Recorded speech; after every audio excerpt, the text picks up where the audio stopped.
What's going on, everybody? Kalipis Tech here, coming back at you with another video. In this video, I'm going to be giving you some tips and tricks for the Motorola Moto G 2026 to help you get more familiar with the camera setup. So let's get into it. So the first thing I'm going to show you is a quick way to get into your camera. Now, of course, it's easy enough to open the camera app itself, but keep in mind that no matter what you're doing on the phone, if you double press the power key like this, it's going to open the camera right up.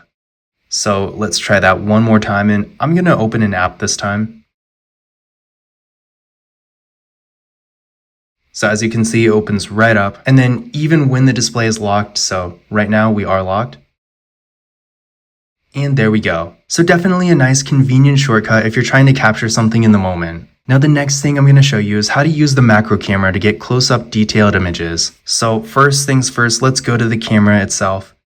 From the main screen here, hit this flower icon, and that's going to open the macro camera. So with the macro camera, of course, you're going to want to get more close up to the actual subject, so like this. And when you turn on the macro camera, there's going to be instructions telling you a certain amount of inches or whatever. I think it's like 1.5 inches, but really it's kind of just common sense. It's like, get close enough to the subject to where it's not blurry, and that's pretty much it. So definitely keep that in mind, not really too complicated to use. And then another thing I do want to point out is that when you're done with the macro camera, be sure to go back to regular mode because, of course, if you're taking a macro photo and then you want to switch to regular photos, you don't want things to get all blurry. So yeah, when you're done with it, be sure to go back to the normal camera. Now, speaking of camera modes, I just want to quickly go over the other things this camera has. So unfortunately, there's no ultra wide camera here, but in terms of the actual camera setup, up front, we got a 32 megapixel selfie camera, so definitely not bad, and I do really like the design here. Then on the back, we got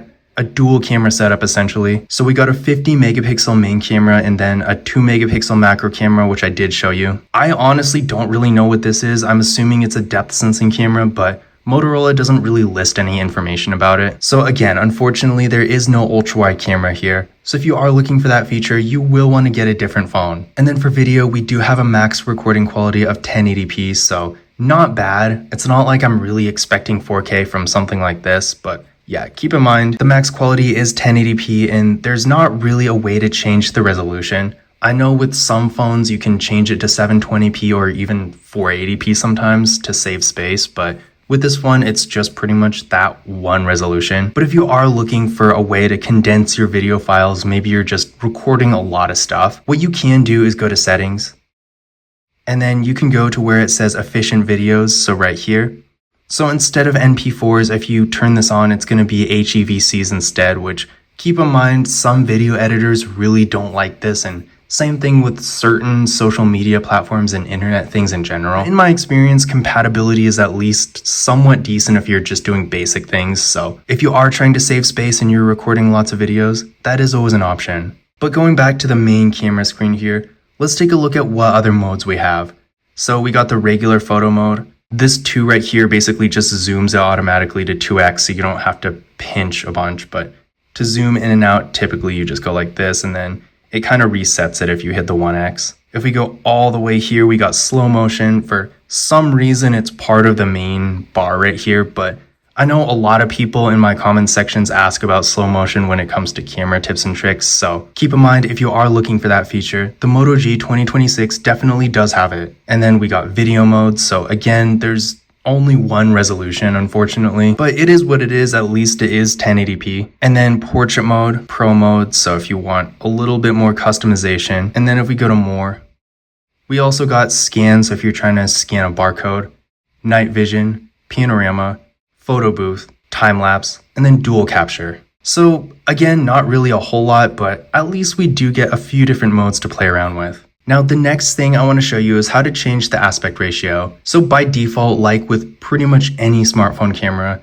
it is going to be at 3:4, but you can change it. So if we tap on this icon, you can change it to 1:1. Again, 3:4 is here, 9:16, or full, which in the case of this phone, that's going to be 20:9. So pretty basic there. And then another thing I want to go over is a feature called Tap Anywhere to Capture. Now this feature is kind of situational, pretty much mainly if you're trying to take a one-handed selfie. Yeah, so very specifically situational, but depending on how you're using your phone, you may find other uses for it. But essentially to turn this on, what you're going to do is go to Settings. Then from here, go to Capture Methods. And then from here, you can toggle on Tap Anywhere to Capture. And if we go back to the camera, you can tap anywhere on the screen and it's going to take a photo. So yeah, if you're trying to go like this, it makes things a lot easier. And then as a side note, keep in mind that by default, if you press a volume key, it's going to do the same thing. So that's kind of cool. It's like a physical shutter button, but yeah, always good to have multiple ways to take photos. And then you might have noticed that when I actually take photos, it makes this clicking sound, which might not really, it's not super loud or anything, but to some people, it might get kind of annoying. And then, of course, if you're in public taking photos and it keeps going like this, it gets kind of awkward. But luckily, you can turn this off. To do this, go to Settings. And then by default, shutter sound will be on. But if you just hit this right here, it's going to toggle it off. And then if we go back to the camera, no more sound. Now, the next thing I'm going to show you is yet another way to get to your camera from a different screen. So we're going to go to the home screen, and this one is more of a gesture kind of feature. So all you have to do, and keep in mind this is on by default, is go like this. And it's going to open the camera up. And just like with the power key shortcut, you can be anywhere on your screen. So if you're on an app and do this, it's going to open the camera. And then if we lock the display, I haven't actually tried it with the display locked, but let's see. It opens right up. So pretty cool. And keep in mind, if you find yourself accidentally triggering this when you don't want to and you just don't ever use it, you can disable this. So to do this, you're going to want to go to Settings. So I'm going to go to Settings by pulling this down all the way. Then from here, go to the Settings icon. And then from here, go to where it says Gestures. So that's going to be right here. And then from this menu, Quick Capture is at the bottom. So right here. And yeah, so it is on by default, but if you want, you can always turn it off. The next thing I'm going to show you is how to use the watermark. Now, this is another one of those situations that's a bit more situational. Some people might actually want to use it, some people might not, but essentially it's going to put a little watermark thing down here for every photo you take. So to turn this on, you're going to go to Settings. Then from here, go to Watermark. And as you can see, it is off by default because, again, it's really just a specific few situations I can imagine someone would want to use this. But if you toggle it on, you can customize it, have the Moto logo or not. So yeah, it's really up to you. I personally used to use it when I took photos for these phones just so I could keep track of which is which. But honestly, I don't really use it anymore. But yeah, if you are trying to maybe personalize your photos a little, maybe get that kind of almost nostalgic look when you're taking scenery photos and things like that, it is kind of a cool option. Now I'm going to go over a couple different flash features. So by default, the flash is off, which honestly, it's just as well. At this point in 2026, most smartphones, even entry-level ones like this, have pretty good lighting adjustment. And because it's more built in, we don't typically need big flashes to take good photos. But if you do want to turn flash on, all you have to do is tap this icon. And you can turn it either to auto or you can turn it to on. So of course, when it's on, it's just going to do it all the time. You can also use torch mode. So if you go like this, so yeah, it's kind of nice. And then finally, you can turn it back off. And now finally, the last thing I'm going to show you here is a few different features you can use to get better pictures and line things up a bit better. So to get to these features, what you're going to do is go to Settings. Then from here, go to where it says Capture Assistant. So that's going to be right here. And then from here, we have a couple different options. And to show you, I'm going to turn them both on. So we got Assistive Grid. This is nice if you want to center something or maybe get something a bit more level. And speaking of leveling things, there's also the leveler. So if you want stuff to be exactly leveled, then this is the feature you're going to use. So if we go back to the camera, as you can see, I have both the grid lines and the leveler on. So definitely nice features to have.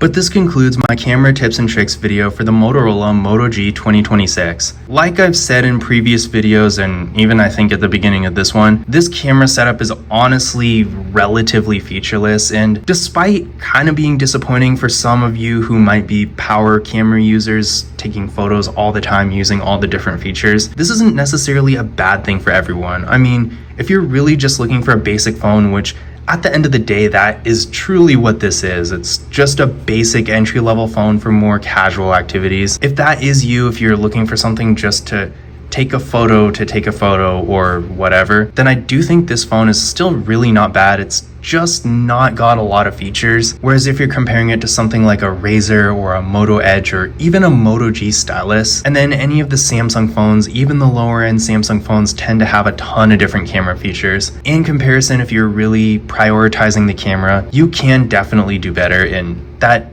goes not only for higher price ranges, but this price range as well. I mean, like I said, even lower end Samsungs I feel like have more camera features than this. I've actually seen several phones in this general price range that have ultra wide cameras for that matter. So yeah, if you are really looking for something that has a bunch of camera features, then you might want to look elsewhere. But if you are really just looking for something for basic photos every now and then the Moto G 2026 will absolutely get the job done. But that's it for this video. If you enjoyed it and found it useful, be sure to give it a thumbs up and hit that subscribe button. But as always, I will see you in the next one.